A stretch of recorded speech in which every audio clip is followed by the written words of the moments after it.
Hello friends, आप सभी का स्वागत है मेरे यूट्यूब चैनल में। आज मैं आपको अकबर और बीरबल की बहुत ही इंटरेस्टिंग कहानी सुनाने वाला हूँ, बीरबल की खिचड़ी। तो इस कहानी को ध्यान से सुनिएगा और मुझे अंत में बताइएगा कि आपको ये कहानी कैसी लगी। एक दिन बादशाह अकबर ने घोषणा की कि जो आदमी सर्दी के इस मौसम में नदी के ठंडे पानी में रात भर खड़ा रहेगा उसे शाही खजाने से पुरस्कृत किया जाएगा।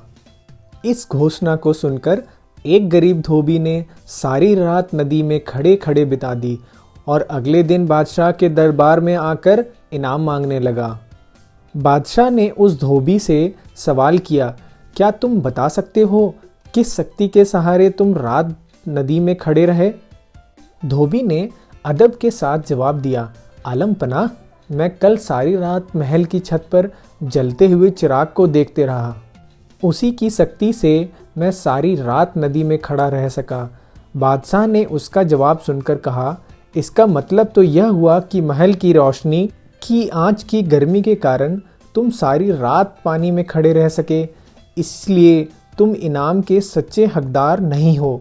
धोबी उदास हो गया और बीरबल के पास जाकर निराशा भरे स्वर में बोला, दरबार में बादशाह ने इनाम देने से इनकार कर दिया है। धोबी ने इसका कारण भी बीरबल को बता दिया। बीरबल ने गरीब धोबी को सांत्वना देकर घर भेज दिया।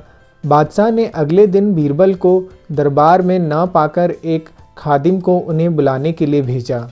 खादिम ने उन्हें आकर सूचना दी, बीरबल ने कहा है कि जब उनकी खिचड़ी पूरी पक जाएगी तभी वह दरबार में आ सकेंगे। बादशाह को यह सुनकर बड़ा अचरज हुआ। वह अपने दरबारियों के साथ बीरबल के घर पहुँचे। वहाँ उन्होंने देखा कि दो लंबे बांसों के ऊपर एक हंडिया में चावल रखकर उसे लटकाया गया है और नीचे ज़मीन पर आग जल रही है। बादशाह ने तत्काल पूछा, बीरबल, यह क्या तमाशा है? क्या इतनी दूरी पर रखी हंडिया में खिचड़ी पक जाएगी? जहाँपनाह, बिल्कुल वैसे ही जैसे महल के ऊपर जल रहे दिए की गर्मी के कारण धोबी सारी रात नदी के पानी में खड़ा रहा, बीरबल ने कहा। बादशाह अकबर बीरबल का यह तर्क संगत उत्तर सुनकर लज्जित हुए। उन्होंने तुरंत धोबी को ढूंढ लाने और पुरस्कृत करने का आदेश जारी किया।